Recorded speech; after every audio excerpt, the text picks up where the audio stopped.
श्रीमन्महागणाधिपतये नमः। ॐ श्री सरस्वत्यै नमः।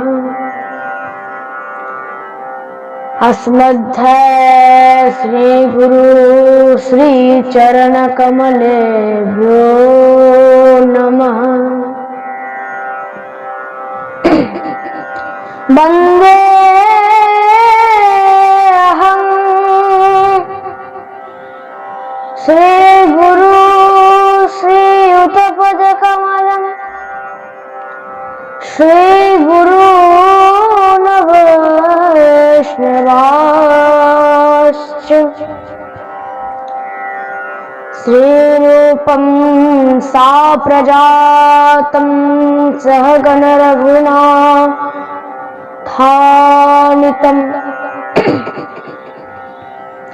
तं सजीवम्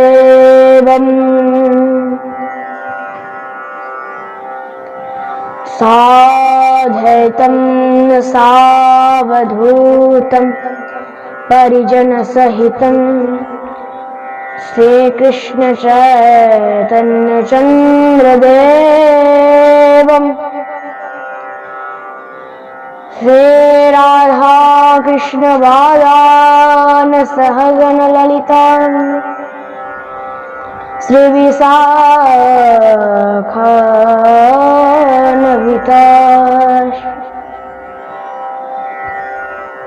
ध्येयं सदा परिभवत् नमवेष्टदोहम्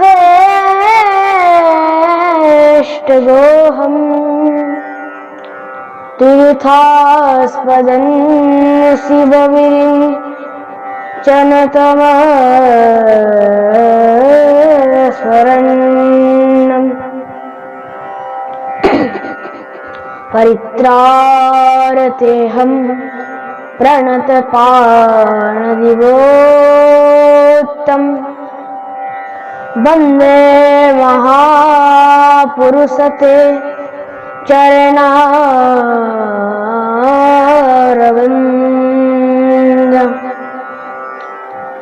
नारायणं नमस्कृतं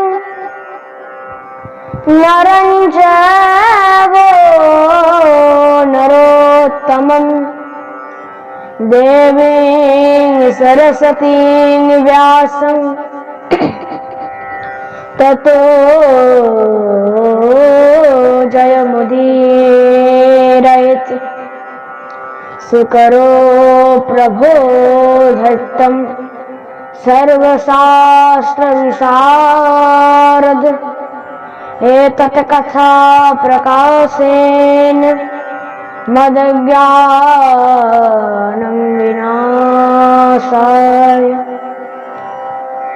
अतुलितबलधामं स्वर्ण शैलावधीरं धनजीवनकृशानं ज्ञानिनापत्रगण्यम् सकलगुणनिधानं वानरानपतीशं रघुपतिप्रियभक्तं वातजातं नमो नमः। गुरुवे गौरचन्द्रणाय राधिकाय तदादय कृष्णाय कृष्णभक्ताय तद्भक्ताय ते नमः। श्रीकृष्ण चैतन्य प्रभु नित्यानंद श्री अद्वैत गदाधर श्रीवासादि गौर भक्तवृंद। हरे कृष्ण कृष्ण कृष्ण हरे हरे हरे राम राम राम हरे हरे।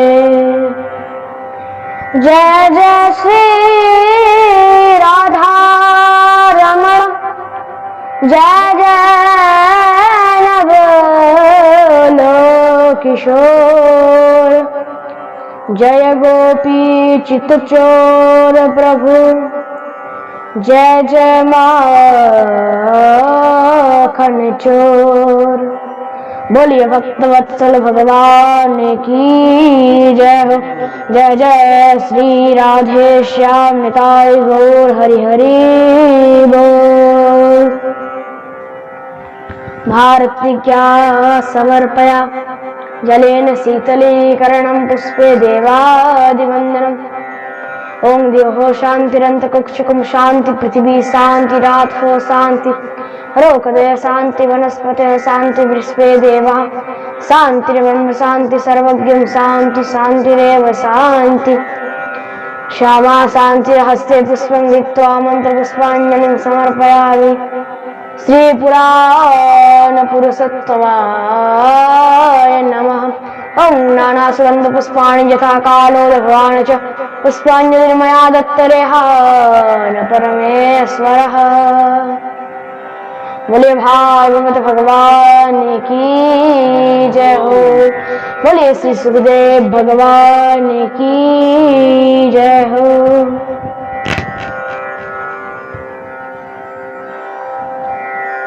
महाप्रेम वदन्यो अनंत ठाकुर श्री श्री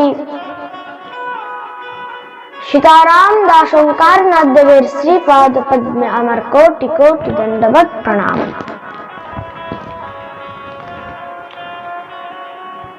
सर्वाग्रे আমার গুরু মহারাজের শ্রীচরণে এই ব্যাসপীঠ থেকে কোটি কোটি দণ্ডবত প্রণাম জানাই।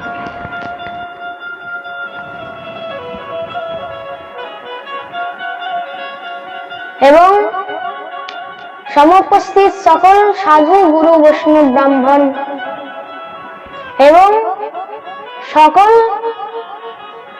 মাতৃগণের শ্রীচরণে এই ব্যাসপীঠ থেকে আমার কোটি কোটি দণ্ডবত প্রণাম। ইউটিউবের মাধ্যমে যারা লাইভ শ্রবণ করছেন তাদের শ্রীচরণে এই ব্যাসপীঠ থেকে আমার কোটি কোটি দণ্ডবত প্রণাম। परमानंद चिन्मूर्ति अखिल ब्रह्मांड नायक जगत अधिपति त्रिलोकेश्वर नंदन ब्रजेंद्र नंदन भगवान श्री राधा श्याम सुंदरेर असीम कृपाय असीम अनुकंपाय আমরা সমস্ত চাপুড়িবাসী এবং অত্র অঞ্চলবাসী ভক্তবৃন্দগণ ভগবান শ্রী হরির এই দিব্য বাংময় প্রতিমূর্তি শ্রীমদ ভাগবতের এই অমৃতময় রস আস্বাদন করার বিশেষ সৌভাগ্য প্রাপ্ত করিয়াছি।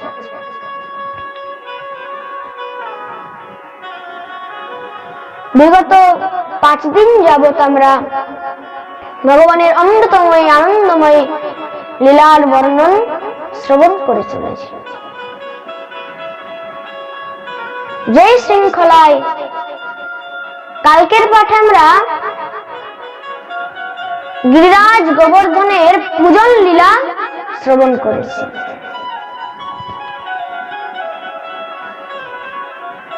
এবং যখন ইন্দ্রদেবের পুজো বন্ধ করে দেওয়া হলো ইন্দ্রদেব ক্রোধান্বিত হয়ে সেখানে ঘনঘোর বর্ষা আরম্ভ করে দিলেন।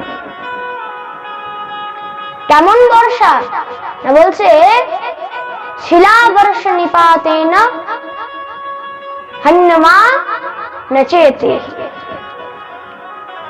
বলছে শিলাবর্ষ মানে শিলাবৃষ্টি ঝড়। এবার সব ব্রজবাসীগণ ভগবান শ্রীকৃষ্ণের কাছে এসে উপস্থিত হলেন। কেন না একমাত্র এখন শুধু ব্রজবাসীগণের রক্ষক একমাত্র কিন্তু স্বয়ং ভগবান শ্রীকৃষ্ণ। এবার ভগবান বললেন, চিন্তা করো না, আমরা যা শরণাগত হয়েছি সেই গিরিরাজ গোবর্ধনই আমাদেরকে রক্ষা করবে, চিন্তা করো না। তো সবাই মিলে গিয়ে সেখানে গিরিরাজ গোবর্ধন তটের মধ্যে উপস্থিত হলেন। এবার দেখতে দেখতে ভগবান নিজের কনিষ্ঠ আঙ্গুলের মধ্যে সে পুরো গিরিরাজ গোবর্ধনকে পূজন করে তাকে প্রণাম করে এই কনিষ্ঠ আঙ্গুলির মধ্যে ধারণ করে নিলেন। কেমন ভাবে? শ্রী সুখদেব প্রভু বর্ণন করছেন, যেইভাবে কোন ছোট বাচ্চা যখন ছত্রাকুশিনে, মানে যেটাকে আমরা বলি ব্যাঙের ছাতা, তাই তো? তো সেই ব্যাঙের ছাতা যেভাবে একটা ছোট বাচ্চা উঠিয়ে নেয়, সেইভাবেই ভগবান কিন্তু সেই গিরিরাজ গোবর্ধনকে উঠিয়ে নিলেন। এবার দেখতে দেখতে সে ঘোর বৃষ্টি, ঘন বৃষ্টি আরো বাড়তে লাগলো। ভগবান বললেন, সবাই আমার কাছে চলে এসে, গোবর্ধনের নিচে সবাই চলে এসে। এবার মহারাজ অনেকদিন হয়ে গেছে, 4-5 দিন। এবার সব ব্রজবাসীগণ বলছেন, আচ্ছা কানাই তুই একটু বিশ্রাম কর। আচ্ছা আমি বিশ্রাম করলে এত বড় পাহাড় এই গোবর্ধন কে ধারণ করবে? তখন সব ব্রজবাসীগণ বলছে, আচ্ছা তুই কি ভেবে রেখেছিস এই গিরিরাজ গোবর্ধন শুধু তুই একাই ধরে রেখেছিস? দেখছিস আমরা যে সবাই এত এগুলো লাঠি লাগিয়ে রয়েছে না, ওই জন্যই গিরিরাজ টিকে রয়েছে। ভগবান দেখলেন ব্রজবাসীগণরাও কত বোকা, তাদের কত সরল মন। যারা ভাবছে যে এতগুলো লাঠি দিয়ে আমরা গিরিরাজকে ধরে রেখেছি, লাঠি দিয়ে কি আর পাহাড় ঠেকানো যায়? ভগবান বললেন, তাহলে ছাড়বো? তাড়াতাড়ি ছাড়। আর ভগবান পুরোপুরি ছাড়েননি, একটু শুধু আঙ্গুলটা একটু ঢিলা করেছে। যেই ঢিলা করেছে মহারাজ, যত লাঠি টাঠি ছিল সব চটর মটর করে ভাঙতে আরম্ভ হয়ে গেছে।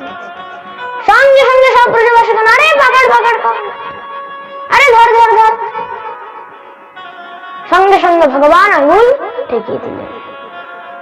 কি হলো? তোমরা বলছিলে তোমরা ধারণ করবে। বলছে, না আমাদের মধ্যে সে শক্তি নেই, সে শক্তি তোর মধ্যে রয়েছে। আচ্ছা একটা কথা বলতো কানাই, এত বল তোর কাছে আসে কোথা থেকে? এত বল, এত শক্তি তোর আসে কোথা থেকে? ভগবান তখন বলছে, জানো এত বল কোথা থেকে আসে? বলছে, কিছু তো এই যে সব গোপীদের ঘরে ঘরে যে মাখন চুরি করে খায়, সেটা হচ্ছে কিছু বল। আর সব গোপীরা তোমাদেরকে কাছে দেখেও আমি আমার বল পাই।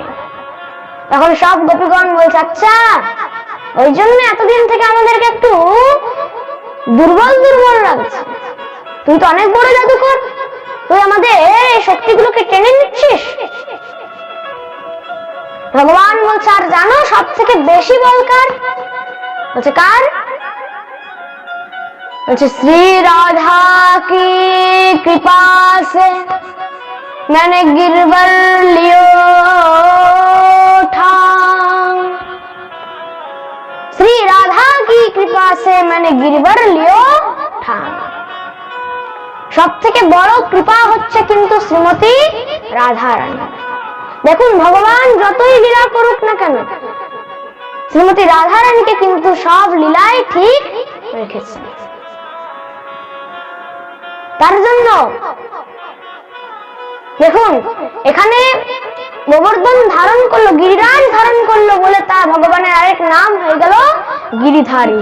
কিন্তু যেহেতু সব থেকে বেশি বল রাধারানীর, তাই জন্য শুধু গিরিধারী নয়, শ্রীমতী রাধা গিরিধারী। বলে রাধা গিরিধারী ভগবান কি জয় হো।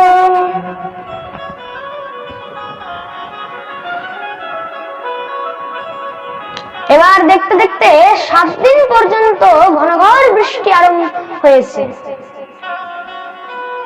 এবার যখন 7 দিন পর্যন্ত আর কোনো পরিবর্তন দেখা গেল না, এবার দেবরাজ ইন্দ্র মূর্ছিত হয়ে গেলেন, ওইখানেই পড়ে গেলেন। বর্ষা বন্ধ হলো, সব ব্রজবাসীগণ বাড়ি গিয়েছে। এবার নন্দরাজ বলছে, কানাই এবার চলো। না না বাবা, আপনি যান, আমি একটু পরে আসছি। ঠিক আছে। ভগবান দিব্য সেই গিরিরাজ গোবর্ধনকে হাত জোর করে প্রণাম করে সেখানে নামালেন, আর একদম গিরিরাজ গোবর্ধনের ওপরে গিয়ে বসেছে। যখন ইন্দ্রদেবের জ্ঞান ফিরেছে, দৌড়ে এসে ভগবানের চরণে নিজেকে সমর্পণ করে দিয়েছে। হে প্রভু, আমার অনেক বড় ভুল হয়ে গেছে, অনেক বড় ভুল। আমি জানি যে এত যে ভুল হয়েছে, এই ভুল ক্ষমার যোগ্য নয়, কিন্তু আপনি তো নিজেই বলেছেন যে জীব আমার উপর শরণাগত হয়ে যায়, আমি তাকে ক্ষমা করে দিই, তার সব পাপ আমি নিজে নিয়ে নিই, সব পাপ সেখানে চুরমার করে দিই। দেখুন ইন্দ্রদেবের পাপ যে করেছিল, এই ইন্দ্রদেবের পাপ কিন্তু ক্ষমার যোগ্য ছিল না, কিন্তু ভগবান ক্ষমা করে দিলেন। কেন বলে, শোনো ইন্দ্রদেব, আমি মানছি তুমি এত পাপ করেছো, কিন্তু হ্যাঁ, তুমি এত পাপ করেও কিন্তু একটা পুণ্য করেছো। বলছে কি পুণ্য? এই যে 7 দিন পর্যন্ত এত ঘন ঘোর বৃষ্টির জন্য সব ব্রজবাসীগণ যে আমাকে ছেড়ে ছেড়ে এত দূরে দূরে থাকতো আমার থেকে, সব ব্রজবাসীগণ এই 7 দিন পর্যন্ত আমার সংস্পর্শে থেকেছে, আমার সঙ্গে থেকেছিল। এই সংসারের মধ্যে যে পাপ করেও, যে দুরাচারী করেও যে কোন জীবকে যদি ভগবানের চরণে সমর্পিত করতে পারে, তার কিন্তু সে পাপও পুণ্যে পরিণত হয়েছে। ভগবান বললেন, যাও, আমি তোমার ক্ষমা করে দিলাম। বলছে, প্রভু আমি প্রায়শ্চিত্ত করতে চাই। কি না বলছে, না আমি আপনাকে অভিষেক করাতে চাই, নিজের হাতে অভিষেক করতে চাই। বলছে করো। এবার অভিষেক করলেন। এবার অভিষেক করে নাম কি দিলেন না বলছে, সব যে গোবৃন্দ, যারা গোবৃন্দ ছিল তাদের যে রক্ষা করলেন, তার জন্য নাম দিয়ে দিল গোবিন্দ। বলে গোবিন্দ ভগবান কি জয় হো। এবার ভগবান ইন্দ্রকে বোঝালেন, দেখো পরের বার থেকে আর এমনি করো। ইন্দ্রদেব চলে গেলেন। এবার ভগবান বাড়ি এসছে। এবার এদিকে কংস তো চিন্তায় রয়েছে যে আমার কালকে কিভাবে মারা যায়। না আরো অসুর পাঠিয়েছে, কেমন এক অসুর পাঠিয়েছে, অঘাসুর, বড় অজগর রূপ ধারণ করে সেখানে মুখ খুলে বসে রয়েছে, বড় মুখ খুলে। এবার যখন ভগবান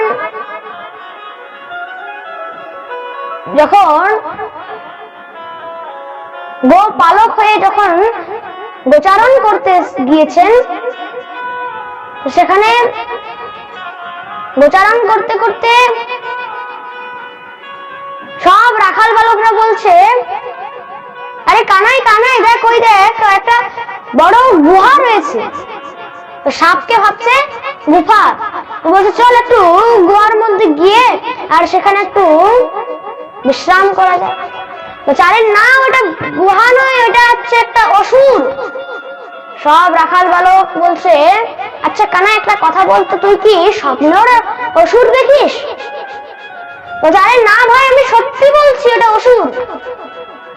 কেউ কানাইয়ের কথা মানলো না, সঙ্গে সঙ্গে সেই গুহার মানে সেই অজগর সাপের দিকে চলে গেল। যখনই প্রবেশ করেছে, প্রবেশ করে সব মূর্ছিত হয়ে গেল সেই যে বিষের জ্বালায়। ভগবান দেখলেন আমি তাড়াতাড়ি না গেলে তো এরা সব মরে যাবে। সঙ্গে সঙ্গে ভগবান গেলেন। ভগবান গিয়ে সেখানে অজগরের মুখের মধ্যে প্রবেশ করেছেন। এবার প্রবেশ করে বিশাল আকার ধারণ করেছেন। এমন আকার ধারণ করেছেন সেই অঘাসুরের পেটকে একদম ছিন্ন করে বার হয়ে গেছে, একদম ছেদন করে বার হয়ে গেছে। আর সে অঘাসুরের সেখানেই হত্যা করে দিয়েছে, বধ করে দিয়েছে। অঘাসুরের সেখানেই গোবিন্দায় নমো নমঃ। এবার সব রাখাল বালকদেরকে বাঁচিয়েছেন, সবাইকে এনেছেন। সব রাখাল বালকরা বলছে, কানাই তুই যদি না থাকতিস তাহলে তো আমাদের প্রাণ বেরিয়ে যেত।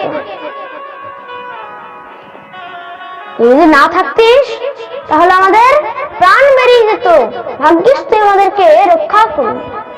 ভগবান দেখছে, দেখো প্রশংসা করলে কখনো শুকনো শুকনো করতে নেই, তাহলে একটু ভেজা ভেজা করতে হয়।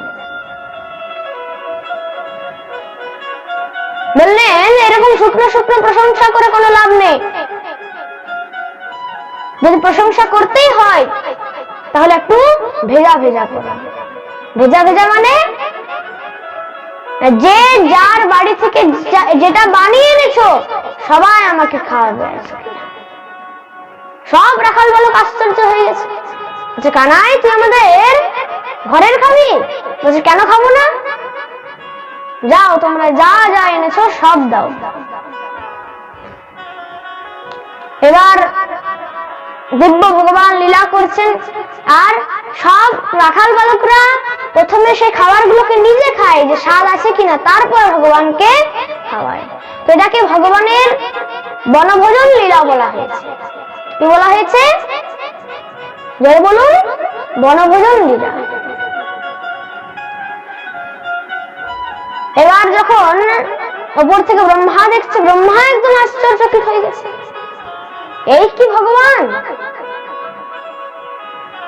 দেখুন ভগবানের লীলা, যখন ভগবান লীলা করেন, ভগবান যখন মনুষ্য রূপে লীলা করেন, তো কেউ বুঝতে পারে না যে ভগবান স্বয়ং সাক্ষাৎ মনুষ্য রূপ ধারণ করে লীলা করেন।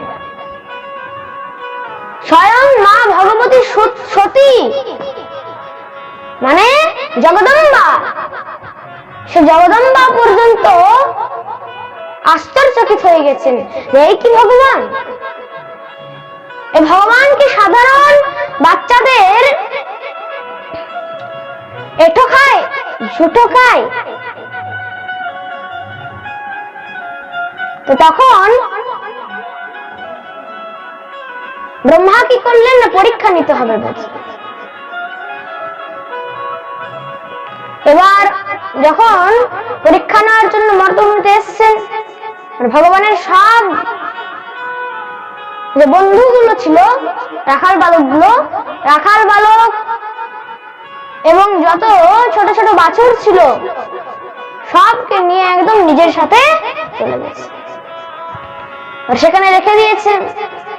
ভগবান দেখলেন রাখাল বালকরা নেই, নিশ্চয়ই ব্রহ্মা পরীক্ষা করতে চাইছে ভগবান কি করলেন, নিজের রূপ থেকে আরো যত রাখাল বালক ছিল, যত বাছুর ছিল, সবাইকে আবার প্রতিষ্ঠা করে দিল নিজের রূপ থেকে। এবার যেমন লীলা চলছিল আবার সেই রকমই লীলা চলতে লাগলো। এবার ব্রহ্মা আবার 1 বছর পরে এসে দেখছে, বলে দেখি একটু কি হলো। এসে দেখছে যে লীলা যেমন ভাবে চলছিল সেইভাবেই চলছে, লীলা যেমন ভাবে চলছিল সেইভাবেই চলছে। সে তো একদম অবাক হয়ে গেছে, আশ্চর্য হয়ে গেছে। সঙ্গে সঙ্গে সেখানে গিয়ে নিজের জায়গায় গিয়ে সেখানে দেখছে, হ্যাঁ এই বালকরা তো এখানে শুয়ে রয়েছে, আবার সেখানে যাচ্ছে, দেখছে না সেইভাবে লীলা চলছে, আবার যাচ্ছে, দেখছে বালক এখানে আছে, আবার যাচ্ছে, দেখছে লীলা সেভাবে চলছে। বুঝে গেলেন। যখন একটু ধ্যানে বসলেন, দেখছেন সেই যে সব রাখাল বালক, ওরা সব হচ্ছে ভগবানেরই প্রতিমূর্তি। সঙ্গে সঙ্গে গিয়ে ভগবানের কাছে ক্ষমা প্রার্থনা করলেন, আমার ভুল হয়ে গেছে। ভগবান বললেন যাও, বেরিয়ে যাও। ক্ষমা করেননি কিন্তু, যাও বেরিয়ে যাও। এবার ভগবান সব রাখাল বালক তাদেরকে নিয়ে এসছেন, তাদেরকে ফিরিয়ে নিয়ে এসছেন, আবার যেভাবে লীলা চলছিল সেইভাবেই চলতে লাগলো। আর এটাকে ভগবানের বনভোজন লীলা বলার সাথে সাথে এই লীলাকে ব্রহ্মা মোহন লীলা বলা হয়েছে। এই লীলা দেখে স্বয়ং সাক্ষাৎ ব্রহ্মা পর্যন্ত একদম মোহিত হয়ে গিয়েছিলেন, তার জন্য একে বলা হয় ব্রহ্মা মোহন লীলা। এইভাবে দিব্য লীলা চলছে। এবার একদিন ভগবান কি করলেন না,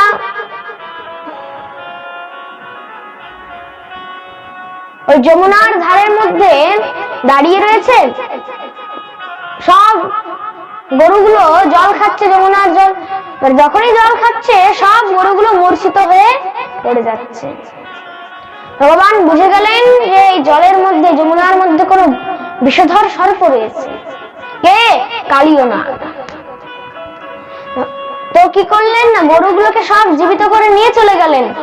সব রাখাল বালকগুলোকে বললেন, শোনো, আমরা পরের দিন মানে কালকে আমরা এখানে গরু চড়াতে আসবো না, তাহলে আমরা কালকে কন্দুক ক্রীড়া করতে আসবো, মানে বল খেলা করতে আসবো। বলছে ঠিক আছে। পরের দিন এসছে বল খেলা করতে। এবার যখনই ভগবান বল ছুঁড়েছে, এমন ছুঁড়েছে মহারাজ একদম যমুনার দিকে ছুঁড়েছে। এবার যার বল ছিল সুদামা, সে তো জোরে জোরে কাঁদতে লেগেছে, আমার বল এনে দাও, আমার বল এনে দাও, আমার বল এনে দাও। আরে তাহলে কি যমুনায় ঝাঁপ দেবো? বলছে তাড়াতাড়ি ঝাঁপ। ভগবান কদম গাছে উঠে গেছে। ভগবানকে তো শুধু বাহানার দরকার ছিল। এবার যখন ঝাঁপ দিয়ে দিয়েছে, সব ব্রজবাসীগণ এসেছে, সব কান্নাকাটি করছে, সব রাখাল বালকরা বলছে এগুলো সব সুদামার জন্য হয়েছে। সুদামাকে অনেক গালাগালি করছে। এবার এদিকে ভগবান কি করলেন না, কালীয় নাগের ওপর বসে গেলেন। বসেছে, কালীয় নাগের ঘুম ভেঙে গেছে। আর যখনই কালীয় নাগ ভগবানকে একদম পেঁচাতে লেগেছে নিজের লেজ দিয়ে, ভগবান একদম পাতলা হয়ে গেছে, খুব পেঁচিয়েছে মহারাজ। এবার ভগবান আস্তে আস্তে কি হলো, ফুলতে লেগেছে। এবার ফুলতে লাগলে কি হবে না, কালীয় মর্দনের সব লেজ ছিল পুরো ফেটে গেছে। এবার কালীয় নাগ কি করেছে, তখন তাকে খেতে গেছে, ভগবান তার মাথার মধ্যে জোরে ঘুষি মেরেছে। যখন জোরে ঘুষি মেরেছে, কালীয় নাগের একদম মুখ থেকে রক্তের বমন শুরু হয়ে গেছে। কালীয় নাগ ওপরে এসছে, সব ব্রজবাসীগণ মিলে দেখছে যে কালীয় নাগের ওপর স্বয়ং ভগবান দাঁড়িয়ে রয়েছে। সেখানে নৃত্য করছেন। দেখুন সে নৃত্য কেমন, এক নৃত্য করেছিলেন, এক তাণ্ডব নৃত্য করেছিলেন দেবাদেব মহাদেব। আজকে স্বয়ং ভগবান আজকে এক তাণ্ডব নৃত্য করছেন। কার উপর? কালীয় নাগের উপর। কালীয় নাগের মাথার উপর তাণ্ডব নৃত্য করছেন। কালীয় নাগের যত স্ত্রী ছিল সবাই মিলে তখন ভগবানের কাছে প্রার্থনা করলেন, হে প্রভু, আপনি তো ন্যায়াধীশ, আপনি যা করেন সব ন্যায়ের জন্য করেন, কিন্তু আমরা তো আপনারই কন্যা, তা আমরা যদি বিধবা হয়ে যায় তাহলে এটা কেমন ধরনের ন্যায়? ভগবান বললেন, কিন্তু আমাকে একটা কথা দিতে হবে। কি? এরপর থেকে আর যমুনাতে যেন আমরা দেখতে না পাই। বলছে ঠিক আছে, কিন্তু প্রভু, কালীয় নাগ বলছে, কিন্তু আমি কোথায় যাব? যেখানে আমি যাই সেখানে আপনার বাহন গরুড় আমাকে দেখতে পেলেই সেখানে মেরে দেয়। বলছে চিন্তা করো না, এবার যে আমি তোমার মস্তকের উপর যে আমার চরণ চিহ্ন রেখেছে, গরুড় আর তোমাকে মারবে না। কিন্তু প্রভু, আমার তো হাজার হাজার মস্তক, এই হাজার হাজার মস্তকের মধ্যে যদি এক চরণ চিহ্ন না দেখতে পাই? বলছে চিন্তা করো না, আমি তোমার এই হাজার হাজার মস্তকের মধ্যে হাজার হাজার চরণ চিহ্ন এঁকে দিয়েছি, আর চিন্তা নেই, চলে যায়। এইভাবে দিব্য কালীয় নাগকে দমন করলেন। বলে কালীয় মর্দন ভগবান কি জয় হো। এবার সব ব্রজবাসীগণ মিলে ভগবানকে জড়িয়ে ধরেছে। কানাই কানাই কানাই, তোর কিছু হয়নি তো? না না, কিছু হয়নি। এভাবে দিব্য লীলা চলছে। আর একদিন কি হয়েছে,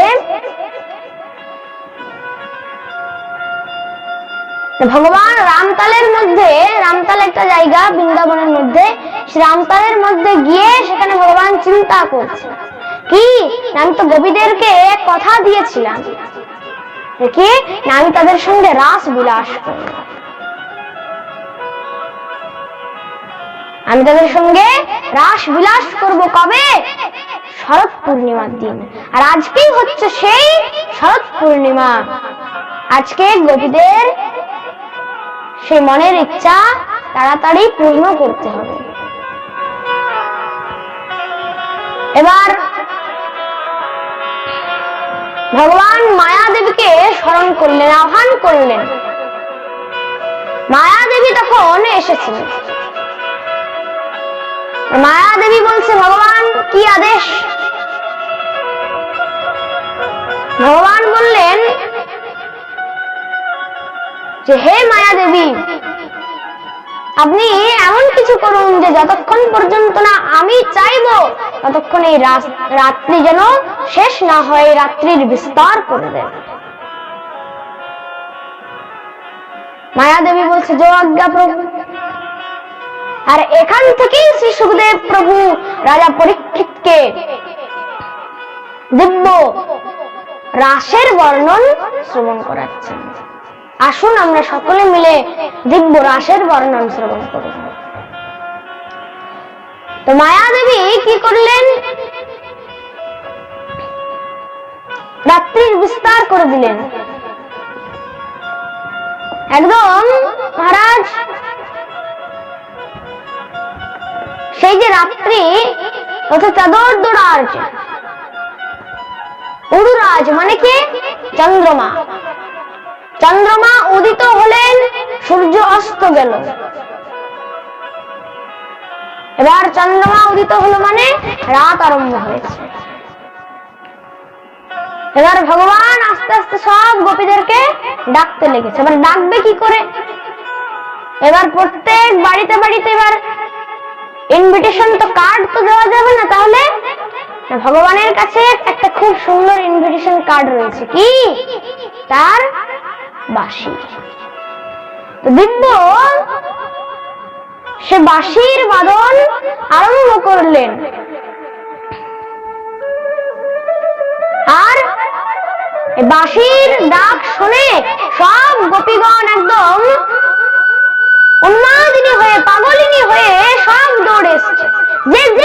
অবস্থায় ছিল। কেউ মহারাজ কেউ স্বামীর সেবা করছিল, কেউ নিজের পুত্রকে স্তনপান করাচ্ছিল, কেউ ঠোঁটের মধ্যে লালি লাগাচ্ছিল, কেউ চোখে কালি লাগাচ্ছিল, কেউ শাড়ি পরছিল। মহারাজ সব যে যে অবস্থায় ছিল সব শৃঙ্গার উল্টো পাল্টা করে চলে এসছে। মহারাজ চোখের কালি গালে মেখে চলে এসছে, ঠোঁটের লালি মুখে মেখে চলে এসছে। মহারাজ এত বাজে শৃঙ্গার করে চলে এসছে, সব উন্মাদিনী হয়ে এসছে। ভগবানের কাছে যখন এসছেন, ভগবান বলছে, আচ্ছা তোমরা এখানে এসছো কেন একাই রাতে রাতে? মনে রাখবে, একাই স্ত্রীদেরকে কিন্তু কখনো রাত্রের মধ্যে ভ্রমণ করতে নেই, আর তাও একটা পরম পুরুষের কাছে তোমরা এসছো। আমি হচ্ছি পরম পুরুষ, তোমরা আমার কাছে এসছো। বলছে, হে মধুসূদন, তুমি তো আমাদেরকে ডাকলে। আমি ডেকেছি? না না, আমি ডাকিনি। আচ্ছা, হ্যাঁ, তোমাদের তখন গৃহের মধ্যে যে স্বামী রয়েছে, স্বামীর সেবা করা উচিত, আর অতিথি ভাই বোনদের আপ্যায়ন করা উচিত, সৎকার করা উচিত, আদর যত্ন করা উচিত। আর তোমরা আদর করার নামে কি এখানে আমার কাছে চলে যাও? তোমরা আদর করো, সেবা করো, সৎকার করো স্বামীদের। এভাবে একাই রাত্রের মধ্যে আসতে নেই। স্বামীর সেবা হচ্ছে কিন্তু স্ত্রীর পরম ধর্ম। এবার ভগবান বোঝাচ্ছেন, দেখো, স্বামী যতই নোংরা হোক, স্বামী যতই চরিত্রহীন হোক, স্বামী যতই রোগী হোক, স্বামী যতই দেখতে খারাপ হোক, স্বামী যতই বাজে হোক কেন না, কিন্তু তোমাকে সে স্বামীর সেবা করে যাওয়া উচিত। তোমরা এখানে কি আমার কাছে চলে এসছো? বলছে, স্বামীর সেবা কিন্তু পরম ধর্ম। দেখো, বোঝাচ্ছে ভগবান, যখন ভগবান শ্রী রামচন্দ্র রাবণকে বধ করেছিলেন, তো রাবণের যে স্ত্রী ছিল মন্দোদরী, ভগবান সবশেষে তাকে প্রণাম করেছিলেন। কেন? হে মা, এত চরিত্রহীন, এত বদমাশ স্বামীকে পাওয়ার পরেও তুমি তোমার নিজের স্বামীকে তুমি ত্যাগ করবে। এই হচ্ছে স্ত্রী ধর্ম। যাও, তোমরা নিজের বাড়ির মধ্যে যাও। বলছে, না না, আমরা কি করে যাব? কেন? তুমি ঠিকই বলেছো, অবশ্যই স্বামী থাকতে